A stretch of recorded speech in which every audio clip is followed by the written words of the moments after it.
வணக்கம் and welcome to cinema matrix. இந்த வீடியோவில் எதை பற்றி பார்க்க போகிறோம் அப்படின்னா, பிக் பாஸ் வீட்டுக்குள்ள அரோரா அவங்களோட லவ் ஸ்டோரியை வந்து மனம் திறந்து ஷேர் பண்ணியிருக்காங்க.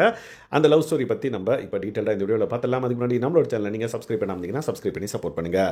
ஸோ அரோரா வந்து பார்த்தீங்கன்னா 10th படிக்கும் போது அவங்க வந்து ஒருத்தரை வந்து லவ் பண்ணியிருக்காங்க. ஸோ 3 மாதம் வரையும் வந்து அவங்கள லவ் பண்ணி அதுக்கப்புறம் பார்த்தீங்கன்னா ரிஜெக்ட் பண்ணிட்டாரு அரோராவை அந்த பையன். ஸோ அந்த பர்டிகுலர் சமயத்தில் அதாவது இவங்களால அக்செப்ட் பண்ணிக்க முடியாமல் அவங்க வந்து ரொம்பவே வந்து பார்த்தீங்கன்னா டவுன் ஆகிட்டாங்க அப்படின்றத வந்து ரிஜிஸ்டர் பண்ணாங்க. அதே மாதிரி 11th 12th வந்து படிப்பு தான் முக்கியம் அப்படின்ற மாதிரி அவங்க வந்து ஃபுல் அண்ட் ஃபுல் படிப்பு மேலேயே வந்து கான்சென்ட்ரேட் பண்ணி அவங்க வந்து பார்த்தீங்கன்னா நல்லா படித்தாங்க அப்படின்றத சொல்கிறாங்க. அப்பப்போ லைட்டாக சைட் அடிச்சுப்போம் அப்படின்ற மாதிரி சொன்னாங்க. ஸோ இந்த விஷயத்த ஒன்லி டு பிரவீன்ராஜ் வந்து அவங்க சொல்கிறாங்க. மேபி இவங்க வந்து ஒரு குரூப் ஆஃப் பீப்புள்கிட்ட பேசும்போது சொல்லும்போது அந்த கதையில் இருக்கிற இன்னும் ஆழமான சில விஷயங்கள் which means detailed love story maybe நம்ம எக்ஸ்பெக்ட் பண்ணலாம். பட் பிரவீன்ராஜ் கிட்ட கேஷுவலாக பேசுகிற மாதிரி தான் இந்த விஷயத்த சொல்கிறனால minimal information about her love story அவங்க வந்து சொல்லிட்டு இருக்காங்க. எஸ். ஸோ அதுக்கப்புறம் 11th 12th முடிச்சதுக்கப்புறம் காலேஜ் உமன்ஸ் காலேஜ் தான் அப்படின்றப்ப வேற எந்த லவ்வும் கிடையாது. ஸோ அதை முடிச்சதுக்கு உடனே வந்து பார்த்தீங்கன்னா கோவிட் வந்துருச்சு. அதுக்கப்புறம் வந்து பார்த்தீங்கன்னா அவங்க வந்து மெச்சூர்ட் ஆகுறாங்க. 20 ஏஜுக்கு அப்புறம் தான் வந்து அவங்க டீனேஜாக அவங்கள ஃபீல் பண்ணி அவங்க க்ரூம் பண்ணிக்க ஆரம்பிக்கிறாங்க. ஸோ ஃபஸ்ட்டு வந்து அவங்க எப்படி இருந்தாங்க அப்படின்றத பேஸ் பண்ணி அவங்க வந்து ரிஜெக்ட் பண்ணாங்க அப்படின்ற மாதிரி சொல்லப்படுது. அதுக்கப்புறம் அவங்கள தன்னைத்தானே க்ரூம் பண்ணிக்கிட்டு அப்புறம் இன்ஸ்டாகிராமில் ஸ்னாப்சாட்டில் இருந்து எடுக்கப்பட்ட ஃபோட்டோஸ் அதெல்லாம் வந்து பார்த்தீங்கன்னா இன்ஸ்டாகிராமில் ஷேர் பண்ணுறாங்க. அப்போ அந்த ரிஜெக்ட் பண்ண பையன் மறுபடியும் இவங்களை வந்து இன்ஸ்டாகிராமில் பார்க்குறான்.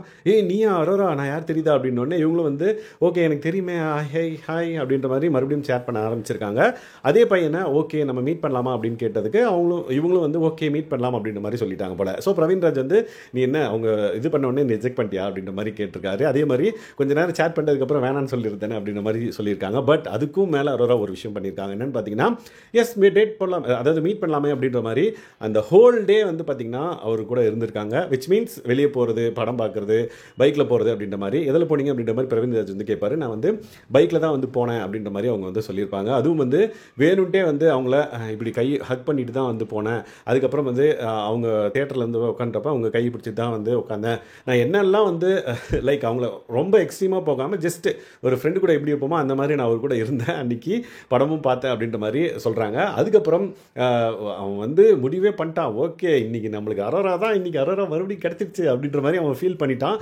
பட் நான் வந்து அதுக்கப்புறம் இல்லை இது மாதிரி நீ என்னை ரிஜெக்ட் பண்ணிட்டு போனேன் திரும்பவும் நான் எப்படி அக்செப்ட் பண்ணிப்பேன் அப்படின்ற மாதிரி அவங்கள வந்து அவன் வந்து ஃபுல்லாக ஆசையோடு இருந்தான் போல. ஓகே நம்மளுக்கு அரோரா மறுபடியும் கிடச்சிருச்சு அப்படின்ற மாதிரி. பட் அவங்க இந்த விஷயத்த சொன்னதுக்கப்புறம் அவங்க வந்து ரொம்ப டவுன் ஆகி அவர் வந்து போயிட்டாராம். அதுக்கப்புறம் திரும்பவும் வந்து மெசேஜ் பண்ணுறது அப்படிலாம் பண்ணிட்டு இருந்தாங்களா. பட் அவருக்கு வந்து பிளாக் பண்ணிட்டாங்களாம். ஸோ பிரவீன்ராஜ் வந்து கேட்பாரு திரும்பவும் அவங்கள வந்து ஏதாவது ஒரு வழியில் ட்ரை பண்ண ரீச் பண்ண ட்ரை பண்ணாங்களான்னதுக்கு அவர் வந்து சரி அரோரா வந்து இல்லை அப்படின்ற மாதிரி சொல்லிட்டாங்க. ஸோ இவங்களோட லவ் ஸ்டோரி வந்து பார்த்திங்க அப்படின்னா ஒரு பிரேக்கப் லவ் ஸ்டோரி தான். பட் இன்னும் டீட்டெயில்டாக நம்ம வந்து எக்ஸ்பெக்ட் பண்ணலாம்னு நினைக்கிறேன். ஒரு குரூப் ஆஃப் பீப்புள்கிட்ட அவங்க சொல்லும் போது இன்னும் நிறைய கதைகள் வெளியே வரதுக்கான வாய்ப்பு இருக்குது. Let's wait and watch. So இந்த மாதிரியான பிக் பாஸ்ல நடக்கிற லவ் ஸ்டோரிஸை நீங்கள் தெரிஞ்சுக்கணும் அப்படின்னா நம்மளோட சேனலை சப்ஸ்கிரைப் பண்ணாமல் சப்ஸ்கிரைப் பண்ணி சப்போர்ட் பண்ணுங்கள். Thanks guys. பை.